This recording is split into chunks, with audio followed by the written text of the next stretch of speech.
he existed. I'll never forget him. Sometimes people just stick in your craw in just the right way.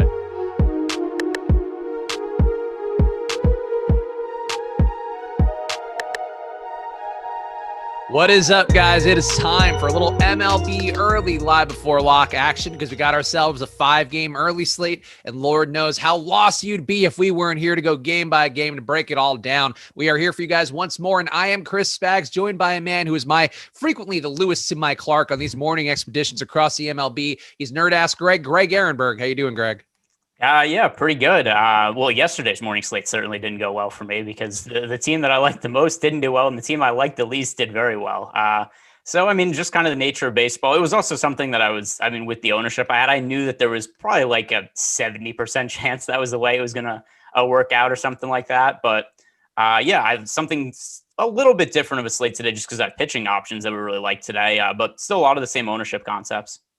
Yeah, there's going to be some things we talk about strategy-wise here for short slates. So yesterday we got to go a little bit deeper on it because it was only a 3-gamer. Today's a 5-gamer, so we'll spend some more time talking about the games, but we'll definitely give you guys some of these nuggets of insight based on how Greg's approaching things, based on how I'm viewing things as well. So hang out with us for here, in addition to the information, a little more strategy talk than usual on these early live before lock shows, but also hit that like button, guys, because it helps us out a bunch here to talk about often on these shows. It's hard with MLB right now. The NBA, clearly the top dog, even with the cluster Fs that end up every single day there in the NBA with injuries and all of that. The MLB's time to shine is coming soon, but right now we need your help more than ever to hit that like button and subscribe to the channel as well to check out all the content we have all day long for the NBA, for MLB, for MMA, for PGA, for NHL, for everything out there. We do have that content for you guys on here, so make sure you are subscribed. One thing to pay attention to tomorrow as well is that Yahoo Sports Daily Fantasy is going to be having a special deal for anybody who watches the NBA Deeper Dive or Live Before Lock show starting tomorrow at 5 p.m. Eastern. All new and existing Yahoo DFS users are going to get a free contest entry into their big NBA baller contest. That's a 100% free entry into Yahoo's main GPP contest tomorrow night. So make sure to tune into our Live Before Lock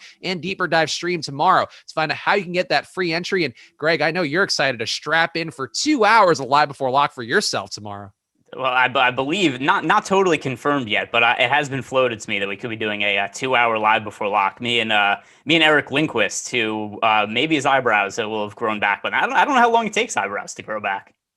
No, I mean, honestly, I'm sure that if he wishes hard enough and just perhaps chants grow at his eyebrows, they'll be back in time for tomorrow. And Yahoo wouldn't have any other way. They want you guys to play over there. So make sure you are playing on Yahoo and pay attention to the Deeper Dive and Live Before Lock tomorrow to figure out how you can get that 100% free entry for everybody out there, new and existing users on Yahoo. And one other note here, make sure to check out our free premium tool of the day, which is the MLB player rankings. They're not projections, but they are grade form of all the players ranked according to how the projections look. So it's a little sneak preview here into what you can get at the Express package at Awesemo. An easy way to make lineups for your casual player, especially, and a little bit of a teaser if you want to get some more into your life here with the player projections, ownership projections, top stacks tool, and all of that. So make sure to check out the player rankings, our free premium tool of the day, and come back at 12 p.m. West Coast time, 3 p.m. East Coast time for the MLB Deeper Dive for the main slate today. It'll be Aton, Alex, and Gundacker coming up here at 3 p.m. Eastern. So go join those guys if you want your main slate content. But Greg, let's get into this slate here. And any overarching thoughts? Same question I always ask you here about how to approach this slate. Anything you're seeing here? Any recommendations for the Baltimore Orioles of this slate that hopefully people can be on your side and that'll go how it goes? Well, thankfully, there is no Orioles on this slate. We do have a little bit of a different makeup, certainly in terms of pitching options, because we have really good ones today. Whereas yesterday, there was Sonny Gray on the high end. Who, by the way, Sonny Gray ended up in the first place lineups in Draftkings yesterday, even though we totally sucked. That just goes to show how bad the pitching options were yesterday. But today we have we have Corbin Burnes coming off the COVID list, so that kind of brings up some interesting talking points, which that's obviously going to make him a really important play for me because I'm a big Corbin Burnes homer based on some of the bets I have before the season that I am definitely grasping onto. And then beyond that, we've got Jack Flaherty pitching against the hapless Brewers offense. So definitely some good pitching options to pay up for, which makes this a pretty different slate than yesterday.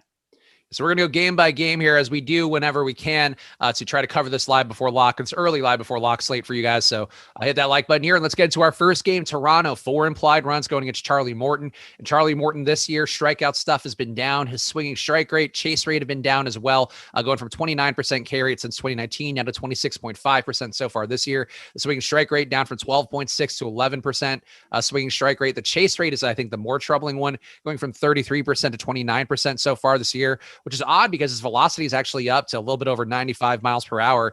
And Morton's a guy, Greg, that I feel like in most situations, I would try to buy into the bounce back. And this is not a bad Toronto lineup to be going against 5 guys that strike out above league average. The lineup today, the projected lineup, or actually the confirmed lineup they have, has a 24.7% aggregate K rate for themselves. I don't mind playing Morton, but he is very chalky for a guy who has clearly been a worse pitcher this year. How are you handling him today? Yeah, and I mean, the other thing also, it's not like he was particularly great last year either, but I mean, he's a high variance SP2 on DraftKings. Fanduel, no real interest in him. But for DK, I think that as in SP2, just because of the strikeout upside, because even if he is allowing runs, I mean, he's striking out 10.49 hitters per 9 innings, and he's always been a guy with a high strikeout rate, or at least has been a high strikeout rate guy ever since he had Tommy John surgery. So with that in mind, I think that Charlie Morton is somebody to get to as a second starting pitching option on DraftKings, just not as quite as much as the field. Because you mentioned before, really chalky. And right now he's projected for over 30% ownership. I almost find it hard to believe that's going to be the actual number, just given what some of his struggles have been this year. So I'm definitely curious to see updated ownership and how that changes as we go on during the show. Because I know we just had the first run of ownership like 20 minutes ago. So it's definitely something I'm keeping an eye on to see if it changes. It's a nice price point on Morton, but he really has also struggled with pitching deeper into games. I think giving up more walks this year, that 1.4 whip, not the best. So he's only pitching a little bit under 5 innings per start. But at the price tag, I think this, taking some stabs at Morton makes sense. But as Greg mentioned, coming under the field in that 30% ownership, probably also a wise move. Toronto hitters on the other side look a bit underowned as well. 10% chance of being a top stack today. Going to that top stack tool that we'll always reference on these shows, 8.6% aggregate ownership expected for Toronto. And I think this is something we talked about on yesterday's main slate show on the deeper dive for the main slate, where Vlad Guerrero, expensive. People don't want to go there as much, even though he has been a much better hitter so far this season. Really over the last season and change has made some market improvements for himself. Only 1.5% ownership, a little bit more than that expected for Vlad Guerrero on DraftKings, whereas Bo Bichette, Teoscar Hernandez, Cavan Biggio, all these guys going to be over 10% owned. And I get those guys' ownerships, Greg, but I do think if you're stacking Toronto, to me, just including Guerrero, trying to get leverage going against Morton, I think just seems like an easy way to stack this team up, even if it's not for a lot of exposure. Yeah, and Toronto is a team that I like stacking today because, like I said, even though I think Morton's a high upside SP2, as of right now, the way the ownership stands, he's going a little bit over-owned. And if we look at the way Morton struggled this year, he's been a high variance pitcher, and he's either having great starts where he's striking a bunch of guys out, but when it's gone poorly, it's gone really poorly for him. So I think there's a lot of upside in stacking the Toronto Blue Jays. By the way, the last time these teams played against each other, 5 innings, 4 runs allowed by Morton, and that was just a week ago, him pitching against Toronto. And overall, I mean, if you look at his last handful of starts, and by the way, last start, he gave up 6 runs, but none of them were earned. So that earned run average actually could be considerably higher than what it actually is. But the last 3 starts for Morton, he's allowed 6 runs, 4 runs, and 5 runs. So more of his good starts had come at the beginning of the year, so maybe that indicates there's some sort of underlying injury or maybe some kind of mechanical issue that he's dealing with right now, because these are 3 pretty bad starts in a row for him. So with that said, I think the Blue Jays, there's certainly upside in targeting Morton. Also been a guy who, when he struggles, gives up a lot of home runs. He's a 19.2% home run to fly ball rate this season. Let's talk about Ross Stripling on the other side, a very cheap pitcher today who has been pitching about 4 innings per start so far this year, or 4 innings per appearance, and the numbers have not been good for Ross Stripling. He has deeply fallen off of a cliff after his Dodgers days, down to a 1.9 whip so far this year, 4.9 xFIP for himself, just under a 4% on run rate, and the swinging strike rate and chase rates have also completely dropped off a cliff. Going back to 2019, he wasn't even that good going back to 2019, but the chase rate for him since then was 29%. He's down to 22% this year. The swing strike rate goes from 9% to 7.4%. And the velocity, again, same thing for him, has been actually up a little bit. So it's hard to tell what exactly is going wrong with Stripling, other than the fact he's getting killed. And Greg, on this slate, I feel like there's a lot of ownership going to Atlanta. And And I normally don't mind getting a little bit of an opposing pitcher, not trying to necessarily leverage too much, but just getting a taste in case that stack does fail and Stripling somehow has one of these days that puts him back to looking more like a league average pitcher. But Stripling's been so bad, Greg, that I don't really think I would want to get more than the 1.5% of the field's ownership. Are you seeing anything useful here for Stripling, or are you just going against him?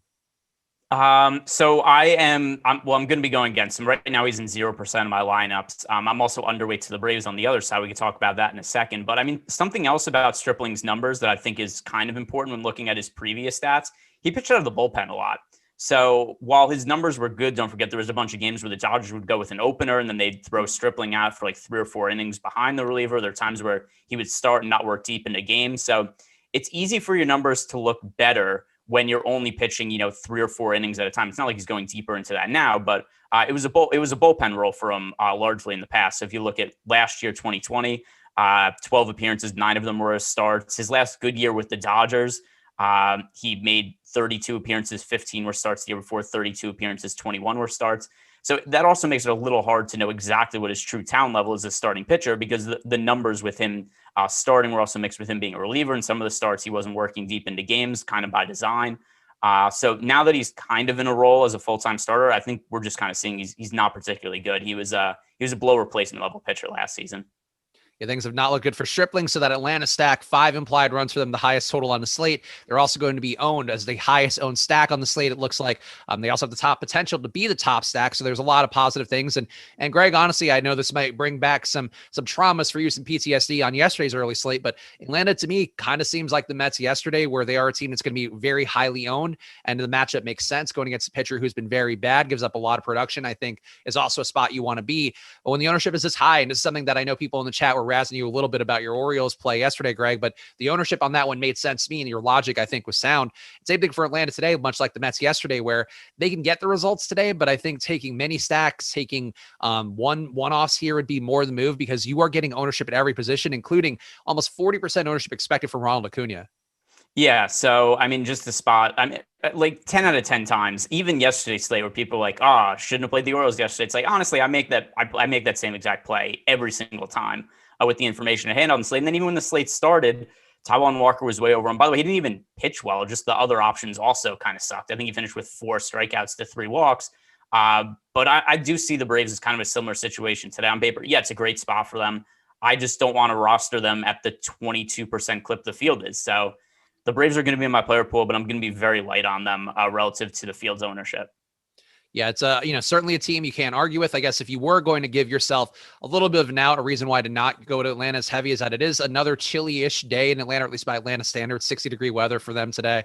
So that's something that doesn't give that ball the same pop it normally does in that midsummer Atlanta climate. But I guess with this Braves stack, if the people are dying to stack up the Braves and maybe they feel very strongly here, Greg, do you see any way to get that ownership product down? Because to me, I think that's why I'm more inclined to go to mini stacks or one-offs, because the way to decrease the ownership product is to play either Jeff Mathis or Christian Pache, who neither guy's been that good so far. Pache, a more limited sample size, but he's actually a negative WRC plus, negative 17 against right-hand pitching so far. So is there anything you're seeing here? Would you be willing to play any Mathis or Pache if somebody out there really wants to play the Braves desperately?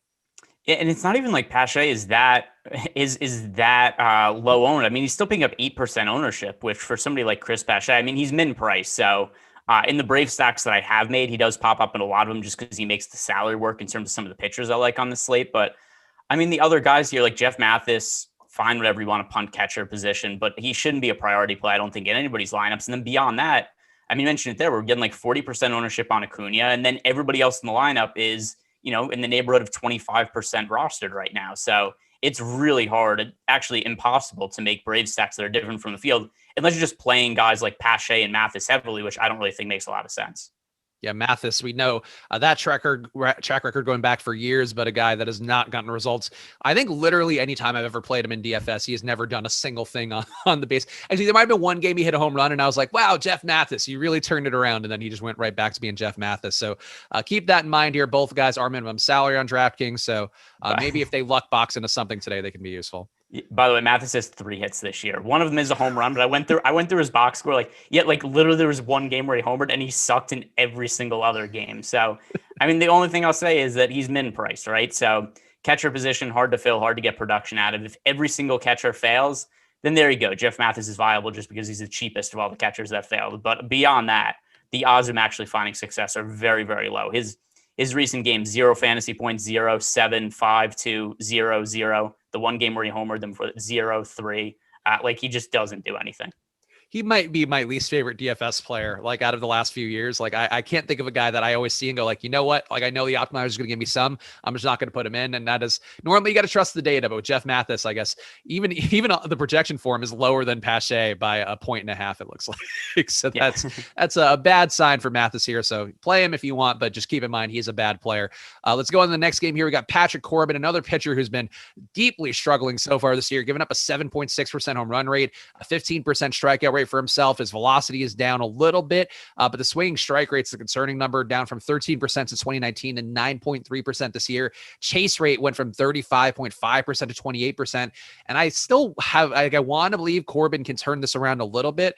Philly, a team that does hit lefties pretty well in the year, at least, decently well. A 160 ISO for them on the year against lefties. They do hit a little bit above league average, 101 WRC plus. I feel like Corbin, I just don't trust him enough to get back on track today, even on a short slate with a price tag that is dropping exponentially, Greg.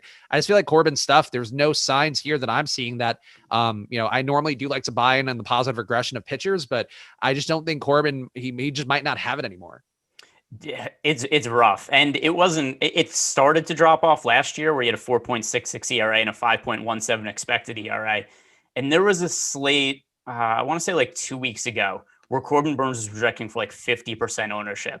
And I was like, oh, this is not like, this just doesn't make sense based on the numbers we've seen from Corbin Burns so far. He was pitching against the Diamondbacks and he got lit up in that game. I think he gave up, let me look at the box score for that game.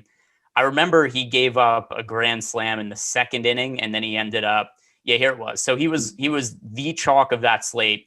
He ended up pitching 2 innings and giving up 10 runs in that spot. And the field has never trusted him since then, and rightfully so, because I think that there's a pretty good chance that he's just washed at this point. So far, his numbers here, 7.36 ERA and 8.06 expected ERA. He's getting hit really hard, and I think that's making him really scared of just throwing strikes in general. He's walking 4.3 hitters per 9 innings, which is by far the most walks he's ever issued. So we've got a guy who, when he's in the strike zone, he's just getting destroyed. So then he's trying to stay out of the strike zone, just issuing free passes. So the Phillies are not picking up nearly as much ownership as I think they should be for this slate, given the struggles of Corbin Burns. But I'm all over the place. Patrick Corbin. Your point I think is sound there, and I think Corbin, that was a guy that I was targeting earlier in the year, trying to get him in the hopes that he would bounce back and just have that upside that he's had previously. But also has a 12.6% barrel ball rate this year. Also has been getting lucky with his batting average on balls in play. So he's at a 250 BABIP compared to a 300 BABIP going back to 2019. So really, everything here says that he has been a bad pitcher who's actually bound to get worse. I would say that 5.4 xFIP really jumps out too. So Corbin, to me, a guy that if the field's going to be playing him at 13%, it wouldn't shock me if it's a little bit higher just because of the price tag. And people just wanted to see this guy be back to what he was. I do think that Corbin might be a player just to take out of the player pool, or at least really cut down 5% cap at max to me. The Philly hitters, though, Greg, you mentioned they are a little bit overowned. It looks like according to the top stack, so not very much, and they have a higher potential to be a top value team on the slate. So I think given that we do have some pitching to pay up for, I have no issues with Philly at all. I guess the one thing that jumps out is John Segura going to be mostly unowned. Dubal Herrera going to be mostly unowned. I think there are some ways to get that Philly ownership product down where you can take the good guys. You can take McCutchen up top. And, he's normally a guy that I feel like I would have some reservations about at 20% ownership, but because he's going against Corbin, because he's in that leadoff spot, I think the Philly stack looks good. And I guess, is there anybody that would jump out to you, Greg, as either a priority to get that ownership down or just a guy that looks low owned for what his prospects are against Corbin? Yeah, so a couple of things. So on the Phillies, one of the reasons I think that they're going a little bit too low owned is because we have these really good options to pay up for a pitcher like Jack Flaherty and Corbin Burns. I'm weighing the points per dollar a little bit higher than I normally would for slates because I'm looking for value here. And then also on FanDuel, it's a team that just overall we do have projected for less ownership than their odds of being a top stack. But at least for DraftKings, we do them with a 16.1% chance of being the top value stack on the slate, which is second of the day behind the Detroit Tigers. So with that in mind, that's the reason why I'm looking at the numbers and considering the Phillies to be a little bit under-owned, because we have Corbin Burns to pay up for. And then to clear up any confusion, Patrick Corbin, the Corbin that we are looking to be stacking against here. But I don't really have issues with anybody at the top of the Phillies lineup. Like you mentioned, this is a team that in general hits left-handed pitching pretty well. If you want to get different, you could throw Odubel Herrera in. He's only projected for 3% ownership right now. And he is the flat man. He's got a little bit of power, a little bit of speed upside. Historically, he hasn't hit left-handed pitching well, but if we just think about how we expect this outing to go for Corbin Burnes, if he's going to get lit up by the Phillies, there's a pretty good chance a right-handed pitcher is going to be in there in the third or fourth inning anyway. So I'm not too concerned about the left versus left matchup. Beyond that, I mean, these are just price tags that are too cheap. Other than Bryce Harper at 5,200, everybody else in this lineup is 4,400 or cheaper. So like Rhys Hoskins, to me, he should be way higher owned than only 13% on this slate, given how well he's hit left-handed pitching historically. So Phillies team that looks really good to me. Rhys Hoskins is a guy that I feel like against righties kind of gets overvalued. Against lefties, always gets undervalued. He has a 309 ISO going back 2019 against lefties. He's also had a 6% on run rate, a little bit shy of that, which is right there with Bryce Harper. So I think, to me, I'm with you on that. Rhys being 12.5% looks like a little bit more than that on DraftKings. That's the number I'd want to get above, I think, where I have no issue with McCutchen. It looks like in the ownership run that we got right before the show, he's up to 25%. Like, I like McCutchen, but he shouldn't be double the ownership of Rhys Hoskins to me going against a lefty. I think that's just a mistake in the ownership if that's what the field's going to do. On the other side, we have Zach Eflin. Eflin's been, to me, a very average looking pitcher who's been good at limiting damage for the most part this year, a 3.2x fit, but only a 23% K rate for him. The 2.2% on run rate for him is under league average. So that's a pretty good sign for him. That's not great for the Washington hitters, but Eflin, Greg, I feel like the 13% ownership sort of sums up how I feel about him. And I think the field's there, that he's an okay option, a guy maybe you get in the optimizer a little bit, but to me, not a guy I'd be going out of my way for. Yeah, I don't think I got to any Eflin in my last build. I have him in 0% of my lineups in the most recent build I did. And like you mentioned, he has been a solid pitcher this year. Just the strikeouts haven't been there. He actually did strike out a good amount of hitters last year, but obviously smaller sample size where he struck out 10.68 hitters per 9 innings when it was a shortened season. He only threw 59 innings. And historically, he's been a guy who strikes out well under a hitter per inning. And then it's also a really difficult matchup against Washington. So what I'm looking at here is I'm not really interested in Eflin. And then the Nationals are generally a team that I wouldn't have an issue getting to, except they're really popular for this slate, or at least they were. We just got an ownership update that makes them a little bit less popular. So they're about appropriately owned now, except still a reason for me to be underweight to the field on them. Tough matchup against Zach Eflin, and the pricing isn't favorable. So I really want to pay up for pitching on this slate. And if you want to get to the Washington Nationals, there's a lot of expensive hitters in that lineup, and that makes them a little bit harder to stack with the way that I want to build my lineups, especially with Juan Soto being 5,600, Trey Turner being 5,700. And if you're rostering the other guys on the team, I just don't think you're getting very good hitters.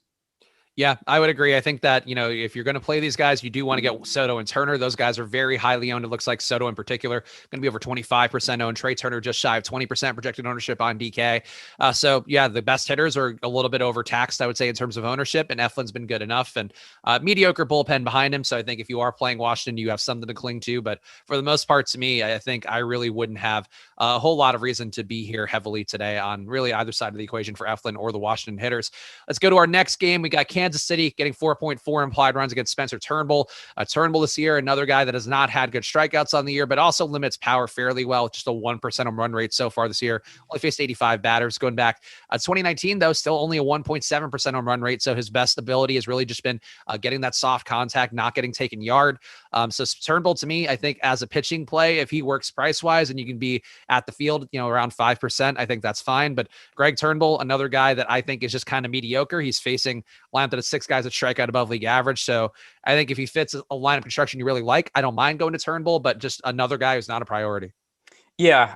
And once again, I'm really trying to pay up for pitching on this slate, and there's a lot of good pitchers to pay up for. So Spencer Turnbull right now, very, very low priority play for me. And then if we look at the KC side, like we said, Spencer Turnbull, he's not great, but he's not bad either. And then the Royals, it's not like they have any sort of great offense or anything. So we do actually have the Royals right now with the highest odds being the top stack on the slate, which I don't totally agree with. But we also have the ownership share really, really high for the Kansas City Royals. We have them as the third most popular offense behind the Atlanta Braves and the Detroit Tigers. So with that in mind, and given all of the ownership going to the Royals right now, it's a team that, to me, I want to be underweight to the field on.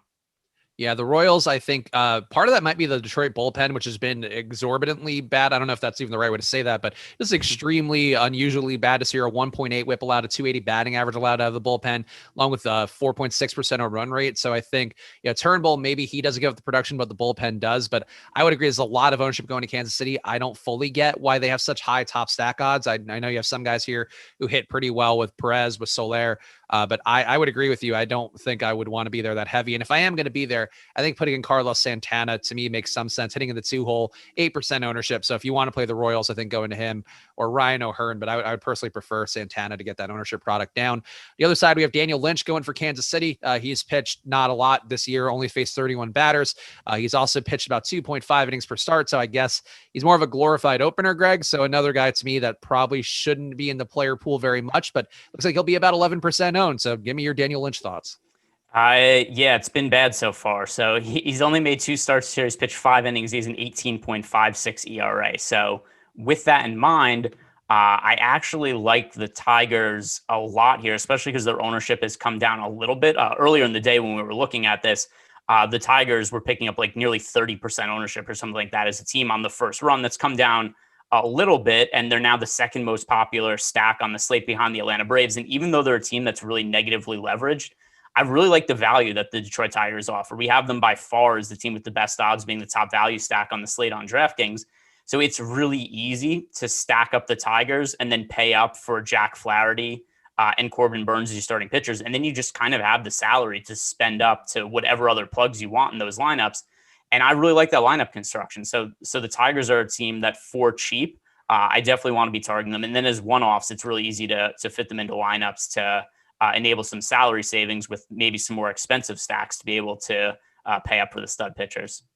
It's something I think we talked about on the Tigers yesterday on one of the shows. I forget because I covered 2 MLB slates, but for the Tigers yesterday, like the lefty splits jump out. They're egregiously bad so far this year, giving up or getting a 0.070 ISO for themselves, a 35% K rate. But the longer term sample size for a lot of these guys, like Cabrera, has gotten on base a 409 clip against lefties since 2019. And granted, he is older, it's certainly on the downside of things, but still, Nico Goodrum, I think, has been better getting on base. Candelario's been better getting on base. Scope has had some pop long term.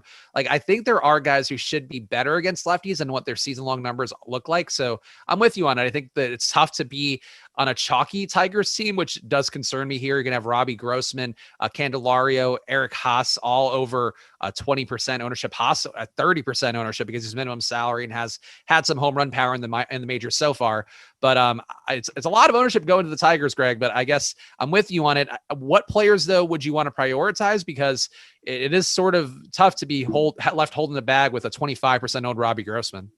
Yeah, so I mean, there's other guys in here though that are cheaper. I mean, that are picking up a little bit less ownership towards the bottom of the order. And like Eric Haas is really popular, but Jonathan Scope, he's at least sub 20% hitting near the top of the lineup. You mentioned Miguel Cabrera, he's only picking up 11% ownership. And then, I mean, if you really want to dig deep in the lineup, Akil Baddoo, who was great to start the year and then was terrible for a long stretch, finally broke out a little bit in his last start. And ended up scoring, almost 20 DraftKings points in that game? And he's picking up almost no ownership right now. So I think that he's the one guy that I would look at to be able to stack the team. Obviously, we've seen the power upside there. He's been really inconsistent this year, but 3,400 price tag on DraftKings and picking up 1% ownership right now, he's a way to differentiate the stack. Akil Baddoo has not gotten a hit against the lefties so far this year, negative 40 WRC plus, but he has shown a good amount of pop against righties. So you would hope that stabilizes a little bit here. And going against a guy who's been basically a gas can pitcher and Daniel Lynch, I think a good chance for Baddoo to get that first hit on the board. So I'm with you on him being a reasonable play to go back to after he's sort of leveled out as to what he was expected to be. We're at about the halfway point here. So let's do some money time because I think we got some ownership projections to give out. So we'll give you guys top 5 owned plays for free on DraftKings and Fanduel, because that's the kind of charity that comes with a grown man flipping his $sign hat. Number 1 owned player on DraftKings, scoring ownership projections at Awesemo.com that you can always get for yourself at Awesemo.com/join. Number 1, Corbin Burns, 52% on DraftKings. Number 2, Jack Flaherty, 39%. Number 3, Ronald Acuna at 37%. Number 4, Salvador Perez, 33%. And number 5, Charlie Morton at 31%. For Fanduel, the ownership looks like it'll be Ronald Acuna at 42%, Juan Soto at 38%. So those are your two very chalky plays, along with Freddie Freeman, who's also about 38%, Marcell Ozuna, 36%, and Jonathan Scope at 33%. Fanduel really is the equivalent, I guess, would be the DraftKings with Russell Westbrook, but they refuse to price up the Braves, because these Braves are chalk every single slate. Well, Acuna, like even on DraftKings, Acuna is like 6,000. He still goes like 30% owned. Yeah. So, I mean, I don't really think there's anything that's going to keep people off of the stud pitchers, and then Acuna is kind of getting viewed in the same light right now. For sure, if you have the salary to pay up, get to Acuna, but I'm not going to have him quite as much as the field does. All right, guys, and hit that like button too. We're giving you guys some free ownership. We're doing the best. It's 8:30 here on the West Coast, and yet somehow, do you see all that energy that I have? Wow, that's worth hitting the like button for, in addition to Greg's sardonic and wise attitude that he brings here, much like the Tootsie Pop owl. I feel like that's how I'm viewing you, Greg. Just wise and occasionally biting into candy bar or lollipops to show off to children. Yeah. Oh, well, I feel like there's some undertones there that I don't appreciate all that much. Like, just Greg with his alluring candy with children. It's like, I don't even eat candy. I don't have candy. I'm sugar free. That's why you invested all of your DFS winnings into a windowless van, I presume, so you can go around there. Windowless, please. They're tinted. What are we talking about? Let's talk about our next game on the slate. Go to Corbin Burnes, the chalk pitcher we just mentioned here, who has been unequivocally one of the best pitchers in baseball. You could argue he's actually had the best fantasy results out of everybody in baseball so far this year, and I know that's going to be lofty praise, given that we've seen guys like Jacob deGrom, we've seen Garrett Coley on yesterday's slate, we've seen a lot of guys who've had big upside, but Corbin Burnes this year, a 45% K rate for himself, a 1% home run rate, getting a 19.4% swing strike rate, 41% chase rate, 97 miles per hour on his fastball. I mean, these are legitimately video game numbers. Our producer Tyler would kill to be getting these results in MLB The Show, and instead he's just throwing out meatballs for everybody to take yard over and over again. But here is Corbin Burnes doing it over and over again, Greg, and I feel like 51.8% ownership is a number right now on DraftKings, and I would go to 75 on Burnes. I just feel like the arm talent is so huge. I know you're a big fan of him too. There are some pivots you can make to Burnes, but in terms of pure strikeout stuff, he is in a class of his own, I feel like, on the slate. Yeah, and also one thing I'm going to mention, because people are, at least one guy, Philip, still mentioned in the chat that DK has Corbin Burnes listed as out. First of all, do not get your information from DraftKings as it pertains to injury news. And he had COVID. He tested positive for COVID. He was apparently asymptomatic. That's the only concern I have here with Corbin Burnes is he hasn't pitched for a little while. He had COVID. So maybe there's a little bit of rust there because he was in such good form to start the year. Not only the strikeouts, but in the past, the issue with Corbin Burnes has been walks. Sometimes he gets erratic. He struggles to find the strike zone. He has 49 strikeouts this season and 0 walks. He's not walked a single guy the entire year, which is just ridiculous when you consider how much his stuff moves. Just the fact that he's been able to hone it to that extent, because Corbin Burnes this year, I mean, looking at 15.03 strikeouts per 9 innings to 0 walks per 9 innings. So to me, Corbin Burnes is by far the best pitching option on the slate. Really, the only reason I'm not 100% on him is just because I have a little bit of reservation about the COVID situation. No, it's reasonable. And I think, St. Louis certainly been a team that's broken up some chalk pitching or some positive pitching situations in the past that I've unfortunately been victimized by, but they do have 6 guys that strike out above league average in the lineup today, have not been getting great power against righties, and also an 86 WRC plus against righties so far this year. So they're generating runs about 14% less good than league average. So I think to me, a lot of positive factors here for Burnes, but I guess we have to talk about the St. Louis side, Greg. They are a team that looks under-owned according to the top stacks tool. You are getting leverage against the chalky pitcher. So do you see yourself playing any Cardinals today where the only ownership it looks like will be going to Tommy Edman in the leadoff spot? No, I'm going to have a couple of them just based on I have a lot of Corbin Burnes, and a lot of times when I'm having a lot of starting pitcher, I'll get a little bit of exposure against them just for leverage purposes or kind of as a hedge against myself. And the other thing too is, like I said, actually, I haven't stacked against Corbin Burnes at all this year, even though I've been heavy on him at all his starts. However, like I said, I do have a little bit of question marks with the layoff and him testing positive for COVID. So to me, I have 3% Cardinal stacks right now, where very, very small percentage of overall what I have invested for the slate. But it's just a thing where it's like, hey, if this actually becomes an issue, then maybe Corbin Burnes isn't in best condition. Maybe his form's a little off because of the time off. I'd like to get a little bit of exposure to the Cardinals. But once again, very light amount. And if you're only playing 3, 1, 20 lineups, I would just say don't get any exposure to them. Yeah, two good bullpens in this game too. 1.3 whip for the Milwaukee bullpen, along with a 217 batting average allowed on the year. 27% K rate for the bullpen too. So I think even if they do get Burns out early, and even if he is somehow affected, though, people are saying in the chat the asymptomatic thing. I think we've seen it with the NBA too. For the most part, when guys are asymptomatic, we do usually hear about that, and then there does tend to be less negative results. Obviously, we're not doctors here; we're just doing the best we can, knowing DFS. But that's something that I would say I'm a little bit less concerned about Burns based on the reports that have been out there. And I think to me, the Cardinals just facing a good bullpen either way. I just wouldn't have a lot of interest in the stack. The other side, we do have Jack Flaherty, who Greg, you mentioned before, one of the other top pitching options on the slate.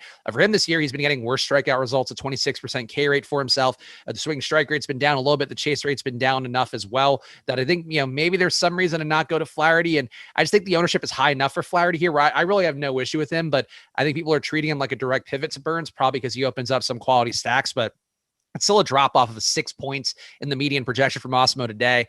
I would greatly favor Burns, and I have no issue coming in a little bit under on Flaherty just because I know it's a good matchup going against Milwaukee, but I feel like Burns' stuff is better across the board. Yeah, so I have so much exposure to Burns that it makes it hard for me to be really overweight on any other chalky pitcher on the slate. And it's not like Corbin Burns, like 50% ownership, that's a lot, but I mean, I have Burns in 85% of my lineups right now. So I mean, there's only so many spots left for other pitchers. So I'm underweight to the field on Flaherty, but I still think he's a really good option. And my priority is to try to make as many lineups as possible with Corbin Burns and Jack Flaherty both in them. Certainly, if you play cash games on Draftkings, play Burns and Flaherty together. If you play cash games on Fanduel, just go out and roster Corbin Burns. The other thing here, though, is that even if his strikeout rate has decreased a little bit, he's pitching against the Milwaukee Brewers, and that offense is so bad. And I think it goes a long way to say that, like, if you look at projection models, 538, they have the Brewers projected as the most likely team to win the division. Fangraphs, they have the Brewers as the team most likely to win the division. It's entirely because of how good their pitching is, both their starting pitching and the bullpen. It is zero to do with this terrible offense. The offense absolutely sucks. They strike out a ton. And until Christian Yelich comes back and healthy, it's a team that I'm going to pretty regularly want a roster starting pitchers against.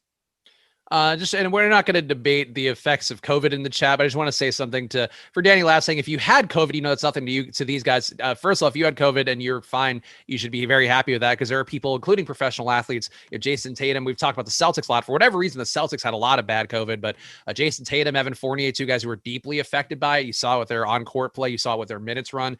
Jason Tatum's now using an inhaler every day. So I wouldn't make that broad swath of a ruling for everything here. Obviously, we don't know everything about the athletes, but definitely don't just assume that because a guy had COVID, he's going to be good to go, because we've seen enough times elite level athletes have issues. So I think that's something your COVID experience is not going to be everybody else's, is what I would say for some of these guys. Milwaukee hitters though, Greg, if you were going to go there, and it's hard to say that you would want to, given the fact they have a 140 ISO on the year against righties. They also, this projected lineup for them today, or confirmed lineup rather, has a 140 ISO for themselves. They're also striking out about a 26% clip. And I guess if you were going to go to these guys, I don't mind going to a Dan Vogelbach. He has the best pop out of the lineup. Omar Narvaez, I think at catcher, is a guy that historically, to be the inverse of Jeff Mathis, where I've gotten better results from. He is a guy that gets on base pretty well, sometimes has home run power, so I don't mind him. I think you can make Brewer stacks here if you want to go against Flaherty. I'm not dying to do so, and it is a good bullpen behind him, as I mentioned earlier. But I think Milwaukee, to me, stacking them a little bit for value, I don't hate it. They are going to be completely unknown. They have an 11.4% chance of being a top value stack on the slate.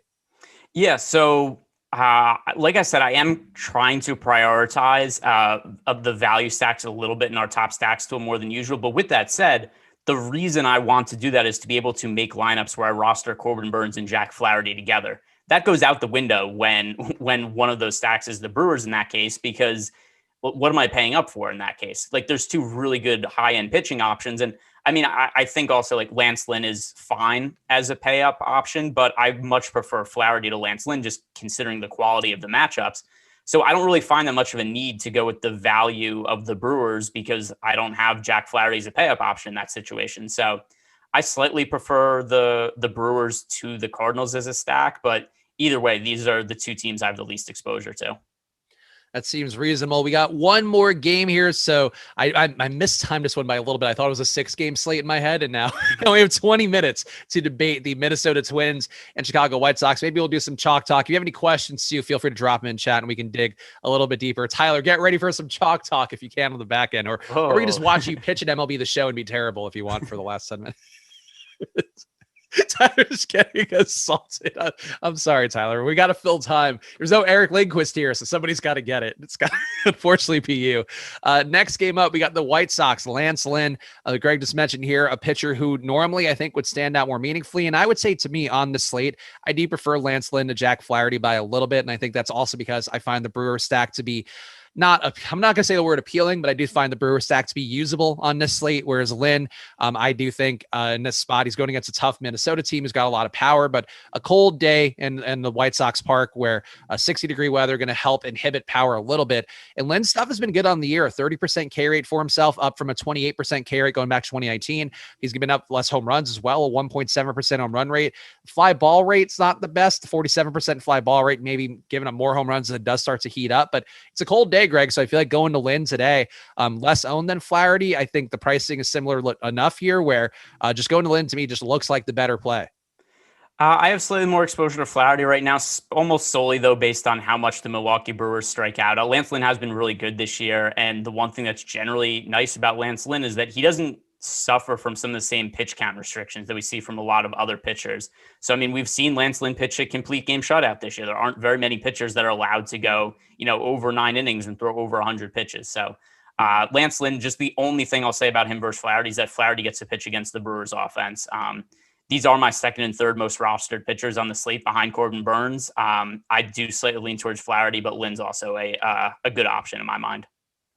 Yeah, I think Lynn, to me, I would just feel a little more strongly just because, well, here's the issue. He's facing a team that's, I think, has a lot more power, a lot more dangerous hitters, but I think the strikeout stuff's better. And I think there are still strikeouts to be had in the Minnesota lineup. The only 3 guys that strike out above league average. So maybe I am being a little more biased and a little more focused on the season long numbers for Lynn, but I think he's gotten good results in adverse spots before enough that while it's still cold, I think I'm willing to take these shots on Lynn now.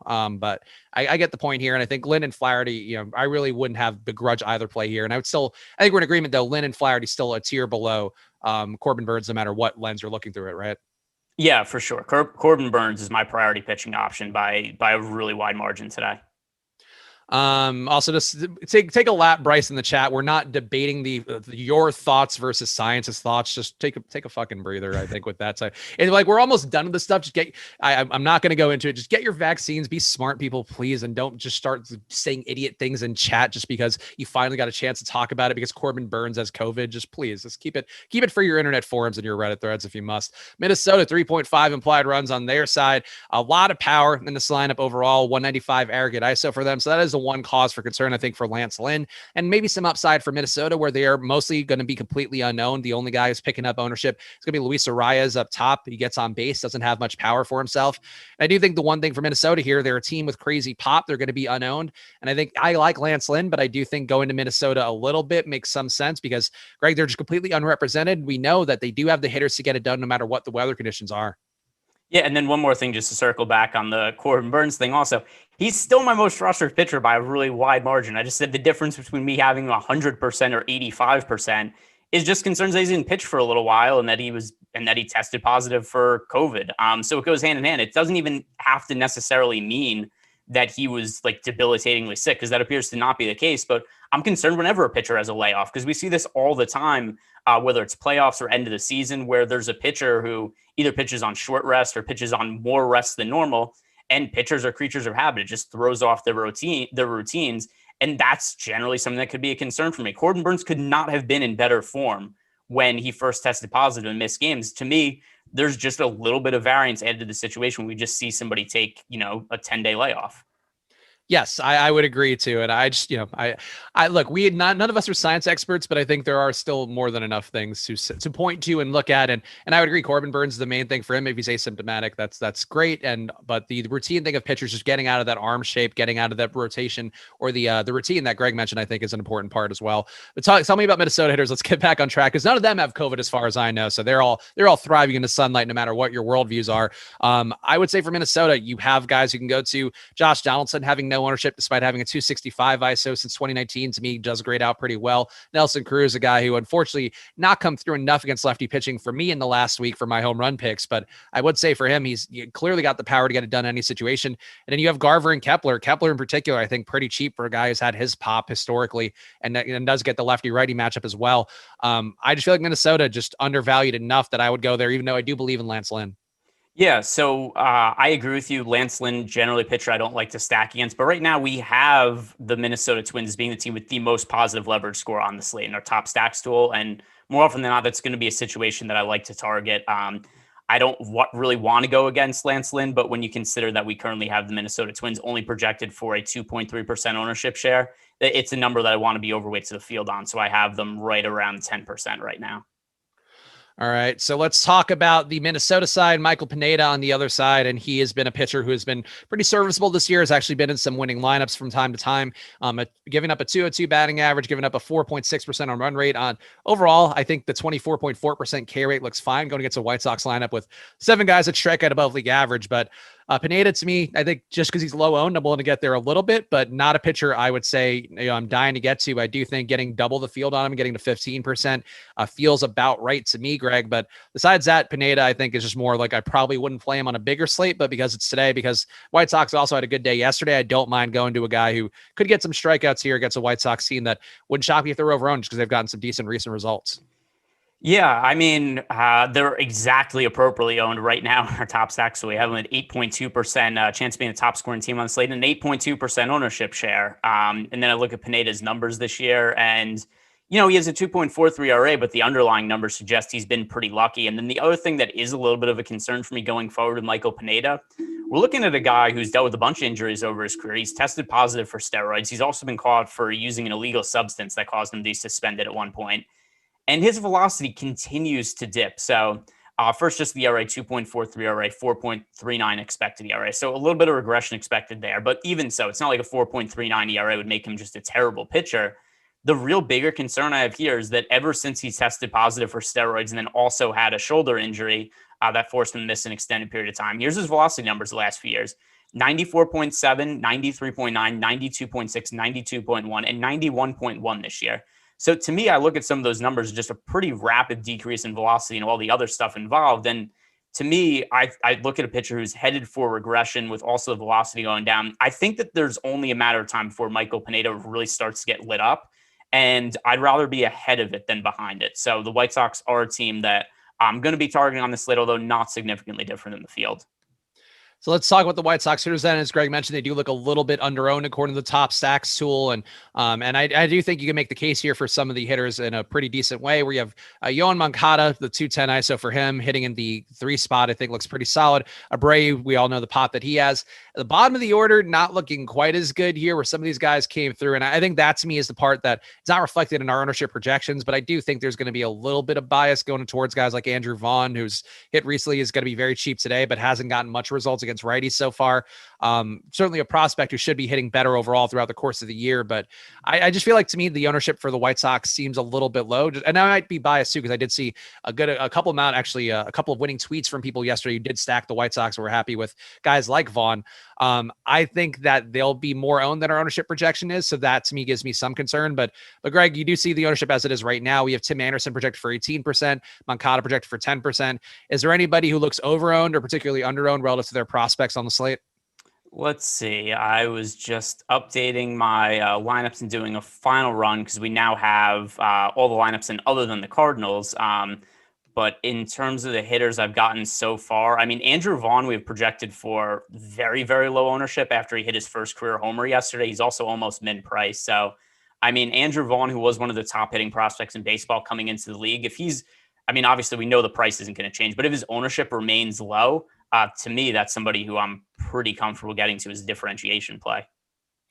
Yeah, I think that's reasonable. And Abreu's price tag, I think, for a guy who has had a track record of power, that 5.3% on run rate for him is the best mark on the team since 2019 going against righties. I think he's a guy that, to me, seems under-owned if you are going to the White Sox stack. I think going full White Sox stack, if you are going to go in here, and maybe Greg's right about, Pineda just regressing meaningfully enough here. I still think I think that's going to come when it's a little hotter out. I do tend to think that a lot of the pitching success we've seen recently and guys just not giving up as much power to start the year has been because of it being being pretty much cold everywhere here, where I'm just seeing 60-degree days every day. So I still think Pineda does come through more often than not. But if you are a believer in Pineda's stuff being not that great, and I think Greg made some compelling arguments there about the velocity in particular, then going to the White Sox heavy today could be a move. And just no ownership at all going to Brave, to Adam Eaton, to on paper, none going to Andrew Vaughn either, or Luis Garcia at the bottom of the order. So lots of ways you can stack up this team and maybe get results here against Pineda. We got 10 minutes left. So Tyler, you want to do some chalk talk? You got that ready? All right. So pull that up. And which pitchers do we think are the chalk today on DraftKings? We can do it for Fanduel and DraftKings, Greg, but give me your thoughts on DraftKings first. I feel like it's got to be obviously Corbin Burns. And then who would be the SP2 do you think people will go to? Because it does Flaherty. seem like... Who is it? Flaherty. Flaherty, you think? Okay. That's a tough price point. Let's start with that one, Tyler. Let's do Burns and Flaherty. And then let me see the ownership for the cheaper guys. And the same thing we always do here, by the way, when we do this chalk talk segment, if you haven't seen it on one of the shows, we normally do it on the deeper dive, but basically what we're trying to do is pinpoint how people who just aren't paying that much attention to MLB will play their lineups. And for the most part, how people who aren't paying attention to MLB play their lineups is locking in a couple pitchers and seeing what comes out. In terms of stacks here, you can do 5-3 stacks is going to be the preferred one for the most part. On a shorter slate like this one, I feel like Greg, are you doing a good amount of 5-2s for yourself? Or are you getting to 4? Like what's your configurations for the most part today? So when there's a lot of pitchers I like to pay up for because I need the value to be able to fit those pitchers in, more often than not, my lineups on DraftKings end up just being 5-1-1 stacks, just because then I can make 5-man stacks and then it's, like 3 value plays that fit in. And then that enables me to be able to pay up for the stud starters I want. All right, so you're seeing it come up on the screen right now, and it does seem like getting a lot of the Tigers, a lot of the Braves. So, yeah, I would say, man, Tigers and Braves being the chalk configurations. Does that give you any pause at all about going to the Tigers at a reasonable amount? Because you mentioned that you were getting there heavy, and they're definitely coming up here as a team that will be prominently featured alongside the stud pitchers. Spags, that's with 0 hitters. I don't know if you want me to run it with one. No, leave it for. So I don't know if people could hear Tyler or not, but so what Tyler said is that he doesn't have it allowed to stack hitters versus pitchers, which I also leave it though. For slates that are 3 or 4 games, I'll have it on 1, but for when there's this many pitchers, I just leave it at 0. Somebody here was let's see, Adam's the name in the chat saying that Morton might be the one. So Tyler, give me one like that too. Let's go to Burns and Morton, because I agree that that's another one that'll probably be pretty popular for people. Hopefully not going to get to the Tigers as much, but Morton should be still getting Tigers. Still Eric Haas popping up everywhere. That's surprising to me. Yeah, so Braves. So basically, if you want to play these pitchers, I would say try to avoid the Braves full stack and try to get away from the Tigers would be, I think, the move here if you can. Where those Tigers are coming up a lot. It's a really dodgy slate when you know that everything is going to come down to the Tigers either being good and inexplicably or being completely bad like they've been all year long. You know what I'm actually going to do? I mean, I think he probably sucks, but we have very little information on him. I think I'm just going to play like 15% of the Royals pitchers of the Royals pitcher, just because, I mean, we've only seen him pitch 5 innings so far in the big leagues. Is he bad? Yeah, probably. But I mean, we don't even have minor league numbers since 2019 because of the way because of the way the minor league system's set up right now. So I think there's enough variance that I'm just going to bump up the projection for Daniel Lynch a little bit. So I get to like somewhere in the neighborhood of like 15% or so. I like that. I think is a good way to get a little bit of leverage here. Tyler, can you go to FanDuel while we talk through this real fast so we can just run it for those guys as well? And I think that'll be Burns on there. But Daniel Lynch, I think to make one case for him, and this is something that I've talked about sometimes with bad pitchers where there is a reason for the most part. These guys are major leaguers. And I think some guys you could point to, like they've just been around long enough. So like a Mike Fiers, like momentum is just keeping him in the league more than anything rather than his actual results. But Daniel Lynch, like is a guy with, some degree of revere. I think he was a prospect of, I wouldn't say of crazy note in the organization, but I know he's a guy whose name I've seen as being one of their top prospects, so to speak, or a guy who's in that ranking list. And I'd say for him, like he's just been so bad that he's not going to give up a 423 batting average forever. He's not going to give up a 9.7% K rate forever. He's not going to give up just a 460 BABIP for himself forever. And he has gotten swinging strikes at a pretty good rate, 11% swinging strike rate, a 38% chase rate. Obviously, very limited sample size. I've only faced 31 batters, but I would agree. Like, I think it's worth being with or above the field on Lynch. 11% is the projected ownership right now. And there's a chance here that he's just useful and just kind of regresses to a mediocre pitcher. And the way that he regresses being a mediocre pitcher is just by having like 1 or 2 okay days. Yeah, and that is the change that I'm making right now to my lineups. I feel zero good about it, but if I'm being honest, like if you're playing baseball slates and you just feel good about it, it's like, oh, cool, I have Acuna, I have every chalk play. Like, yeah, on individual slates that might go fine, but in the long run, that's just not going to work out because you need to differentiate yourself at some point in MLB. There's so much variance there, and that's also one of the reasons I actually think that MLB DFS right now in tournaments is probably the most beatable DFS sport, just because like when we see all the best plays in NBA, all the best value plays go really highly owned, like a lot of times it's just justified. In baseball, there's a lot of ways the chalk plays could fail when they're going this highly owned. Tyler, can you lock in Burns and just run that on Fanduel as well? And then we also have 1 point here from Larry C in the chat saying Eric Haas is dirt cheap. Makes sense. You could fit in 2 of the 3 top starters. I get that. The point, though, is that the entire field's going to be doing that. So when that is the case, it makes sense to go in a different direction at catcher or find somewhere else to get that 2K guy. Honestly, and I know we just bashed this guy earlier, and Greg, you might disagree with me, but like I would play a little bit more Jeff Mathis because he's the same price point and he has, the same possibility here of having outcomes as Eric Haas, even though like obviously Haas should be a little bit better. It's not like Haas has been some world beater in his limited sample size either. No, although I'd rather just pay up for catcher. Like I'm going to have Haas in my player pool. I'm going to get exposure to him. I'm going to have Tiger Stack, just not as much as the field right now, given the way that we're starting to see what the ownership is looking like now. And you're seeing it on FanDuel right now. The Braves looking like they'll come up a lot. We mentioned that earlier. That's why they're so highly owned. The Royals also coming up a good amount too. And then some Tigers. Tigers not quite as important as on DK. But this is the chalk configurations for both sites. So keep that in mind. And when you see the chalk configurations like Greg is doing, like the point of this whole exercise is to show you guys like, hey, here's how other people are doing it. How can you approach it then to handle it differently? And sometimes that could be getting more of a Daniel Lynch, getting, less Tigers. Like they're just trying to understand where the field's going for MLB in particular. I feel like that's the most important part of MLB. And I know Greg preaches that a lot here, but that's why like you'll play the Orioles on a slate like yesterday, because like it's all about just trying to be places that people aren't and the configurations that people aren't easily landing on.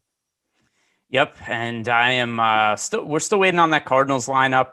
But yeah, I'm just running through my lineups right now, trying to decrease the Tigers a little bit, trying to although I'm still kind of struggling to get to Daniel Lynch just because of how poorly he projects right now. Even manually upgrading him, I'm still getting to a lot more of the stud starting pitchers. So yeah, a little bit of a work in progress for me in these next 23 minutes. And our boy El Negro Loco putting in a request for the Eric voice, which I have not done in a while. I feel like Eric's given us so many other pieces of content that how could I possibly continue to pile on him? But I will say, if Eric had to take on the slate, it would probably be something like, oh, you got to play the Detroit Tigers. I mean, a team, 22% ownership for all of these guys. Names like Nico Goodrum, Heimer Candelario, and Jonathan Scope at 20%. I mean, how could it possibly go wrong? That's what the chalk donkey Eric Lindquist would say today. And thank you. That's all. Take a little bow for. So yeah, the only thing you were missing is if you were just covering your finger across your eyebrow like this. Just chopping off a piece. El Negro Loco thinking I would skip his super chat. Of course not. I would never do that to our news god. I am here for you guys always, and especially our news god. Whenever the news god needs anything, whether it be a silly voice or not, I am there for it.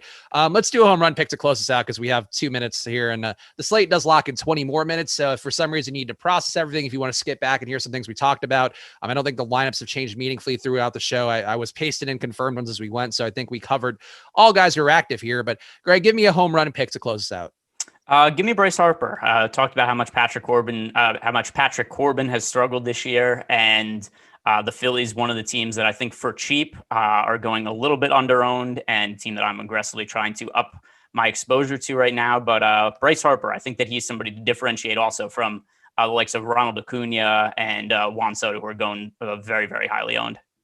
And I will take that cheap boy Rhys Hoskins, who crushes lefties. Mentioned the numbers earlier, but a 309 ISO since 2019, going against lefties for himself, along with a 5.6% on run rate. Not quite as good against lefties as Bryce Harper, which all credit to Bryce Harper for being that good, but the hard hit rate is basically in line as well. So I think Hoskins just likely to get results at a cheaper price tag and less ownership than, again, half the ownership of Andrew McCutchen expected for Rhys Hoskins today. Any final thoughts, Greg, or just give the people the plugs of where they can follow you and all that? Nope. Go follow me at Ehrenberg DFS, and I'll be back with our friend Eric Lindquist to the NBA Live Before Lock show tonight, and then you get to hear what he really sounds like. And tune into the tip-off today. I'll be back on there again today with our pal, the doctor, the good doctor, the money doctor, Ben Ross, and of course, Kayla can hear him. So join me on there. Follow at Chris Spags. Follow at Ehrenberg DFS. Follow at Awesemo_com. And make sure to check out all of the content we have on there all day long, including the pinned tweet, which is often going to have some surprise giveaways on there, sometimes that we don't even get to cover on the show. So that is your gateway here if you're trying to get some free memberships to Awesemo. And if you want to pay for one as well, go to awesemo.com/join. Lots of great deals on there going on every day here. Weekly packages are going to be the big ones for you guys, where you get an MLB weekly package for all of our day, the top sack stool, top pitcher stool, and all the slates are covered as well. And that's $15.95 a week. So get in on there now. We appreciate you guys being here. Hit the like button before you go and subscribe to the channel as well. We'll see you guys again soon. Enjoy your days. Good luck.